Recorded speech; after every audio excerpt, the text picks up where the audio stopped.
Good morning. कक्षा 5 हिंदी पाठ 2 मूर्ख विद्वान। मूर्ख विद्वान।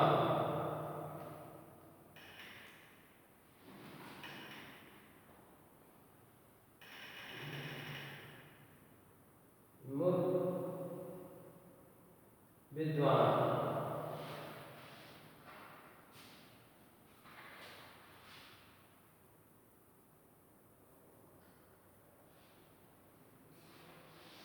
देखिए, प्रस्तुत पाठ में 4 मित्रों की कहानी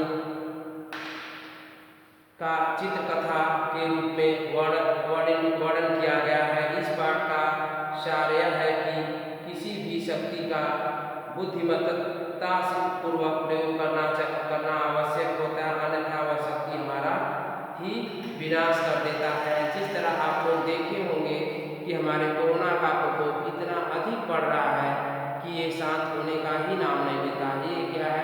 विज्ञान की ही देन है। इसलिए हमें जो भी आता है उसका दुरुपयोग नहीं करना चाहिए।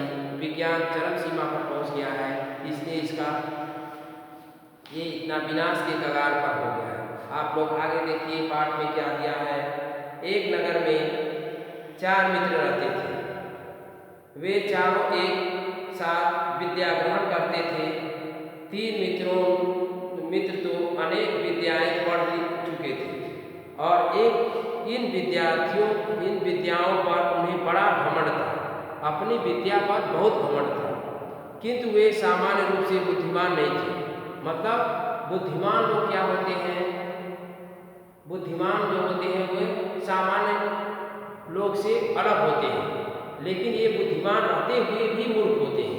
आप लोग के समाज में भी देखे होंगे कि लोग पढ़े लिखे जरूर होते हैं, लेकिन अच्छे समाज में नहीं रहने के कारण उनकी बुद्धि क्या होती है? भ्रष्ट हो जाती है। वैसे ही ये लोग भी अपने बुद्धिमत्ता पर बहुत घमंड करते थे। इनकी दिमाग भी वैसा उसी तरह था। चौथा मित्र बहुत अधिक तो नहीं पढ़ा था, किंतु वह अपने मित्रों की अपेक्षा अधिक बुद्धिमान था। पढ़ाई लिखाई कोई जरूरी नहीं है कि जो डिग्री लिया है वह बुद्धिमान हो। जो डिग्री नहीं लिया है लेकिन अच्छे समाज में रहता है, अच्छे लोगों के बीच में रहता है, उसका दिमाग बहुत अच्छा होता है। बच्चों आगे देखिए, वह बिना सोचे समझे कोई कार्य नहीं करता था। आप लोगों को भी कोई काम करना है तो पहले सोचना चाहिए, समझना चाहिए, अपने से बड़ों की राय लेनी चाहिए कि हमें क्या करना चाहिए, क्या नहीं करना चाहिए। जब शिक्षा पूरी होने के बाद चारों मित्रों ने विदेश जाकर धन कमाने का निश्चय किया। कहाँ जाने के? विदेश। चारों मित्र विदेश जाना चाहते थे कि वहाँ मैं जाऊँगा और धन कमाऊँगा। विदेश जाने के लिए जब चारों मित्र जंगल से गुजर रहे थे, कहाँ से गुजर रहे थे? जंगल से, तो उन्हें एक मरे हुए शेर के अंग बिखरे हुए दिखाई दिए। किसके अंग दिखाई दिए? शेर के। शेर के अंग बिखरे हुए, मतलब मर जाते हैं शेर तो उसकी कंकाल मतलब हड्डियां चारों तरफ बिखर जाती हैं, दिखाई दिए। उसे देखकर विद्या पर घमंड करने वाले तीनों मित्रों ने बोले। जो तीनों मित्र विद्या पे घमंड कर रहे थे वो तीनों मित्रों ने कहा, चलो हम इस शेर के मृत शरीर पर अपनी विद्या का प्रयोग करें। मतलब मरे हुए शेर पर अपनी विद्या का प्रयोग करते हैं। देखिए मरा हुआ जी जाता है कि नहीं, इसे फिर से जीवित कर देंगे। एक मित्र बोला, मैं अस्थियों को सही क्रम में लगाकर अस्थि पंजर तैयार कर देता हूँ। क्या कहा? अस्थि माने क्या हो? हड्डियां होती हैं। हड्डियों को लगाकर इतना कहकर उसे अपन सभी अस्थियों को क्रम से लगाकर एक ढांचा तैयार किया। अब दूसरा मित्र, मैं अपनी विद्या से इस ढांचे को मांसपेशियां और चमड़ा लगा दूंगा। जब उस मित्र ने अपनी विद्या का प्रयोग करके अस्थिपंजर पर मांसपेशियां और चमड़ा जमा कर उसे शेर का रूप दे दिया, तो विद्या का अभिमानी तीसरा मित्र, मेरे प्रिय मित्रों, आपने अपनी विद्या का प्रयोग करके इसको शेर का रूप दे दिया। अब मैं अपनी विद्या से इसे प्राण डाल दूंगा, क्या जीवित कर दूंगा। वह सुनकर चौथे मित्र ने कहा, ठहरो, ऐसा मत करो, कुछ तो सोचो कि इसका परिणाम क्या होगा। यह शेर जीवित होते ही हम सबको खा जाएगा।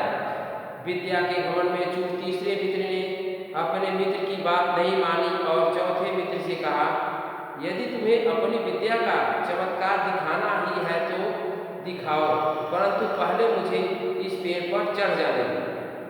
इतना कहकर चौथा मित्र पास के एक पेड़ पर चढ़ गया। तीसरे मित्र ने अपनी विद्या के बल से शेर में प्राण फूंक दिया। जीवित होते ही शेर ने अपने सामने खड़े तीनों मित्रों को देखा और झपट कर तीनों मित्रों को मार डाला। जब शेर तीनों मित्रों को मारकर वहां से चला गया तो चौथा मित्र पेड़ से नीचे उतरा और सोचते हुए अपने रास्ते चल दिया। केवल विद्या में कुशल होना पर्याप्त नहीं है, अच्छे बुरे का ज्ञान होना चाहिए और क्या आवश्यक है क्या अनावश्यक है इसे सोचना चाहिए, तभी कोई काम करना चाहिए।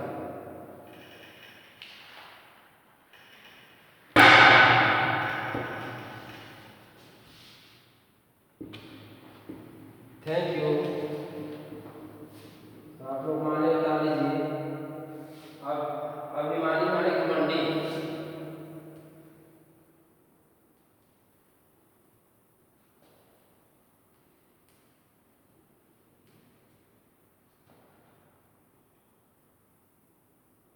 प्राण माने जीवन।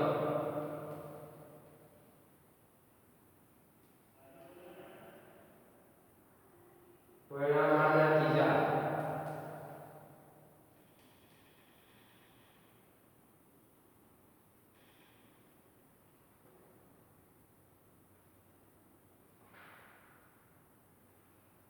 चमत्कार माने करिश्मा।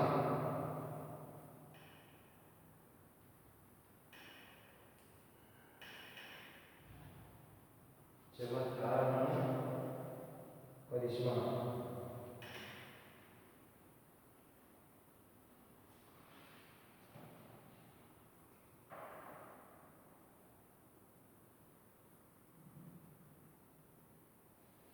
विद्या माने ज्ञान।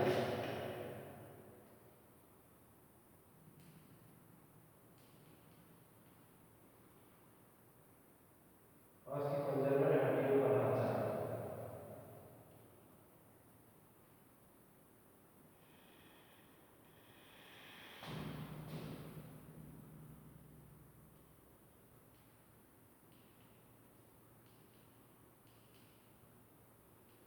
ढांचा।